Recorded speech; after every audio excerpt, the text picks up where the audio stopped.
இப்போ இந்த குரு உச்சம் அடைஞ்சிருக்காரு கடக ராசியில, அதுவும் 12 வருஷம் கழிச்சு. கரெக்ட்டா இவர் வந்து சிஎம் ஆயிட்டாரு இந்த டைம்ல.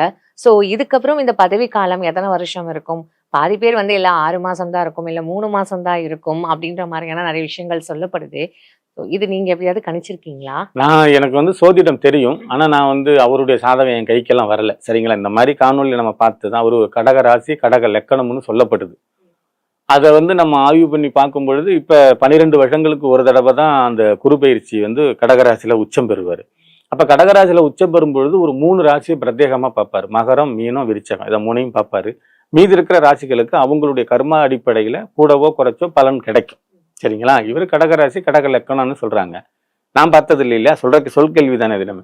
அப்ப கடகராசியில குரு பகவான் உச்சமாகும் பொழுது நீச்சபங்க ராஜயோகம் உண்டு. விபரீத ராஜயோகம் உண்டு. அதுதான் அரியணை ஏறி இருக்காரு. சரிங்களா? அப்ப அந்த குரு பயிற்சி, இந்த அரியணை ஏறினது போனது எல்லாம் பாத்தீங்கன்னா கொஞ்சம் டிஸ்டன்ஸ்ல தான் இருந்திருக்கு. சரிங்களா? இவ்வளவு பெரிய உச்சத்துல இருக்கும் பொழுது, இவ்வளவு பெரிய ஒரு நல்பலன் கிடைச்சிருக்கும் போது எப்படி உங்களுக்கு ஆட்சி கலையும்?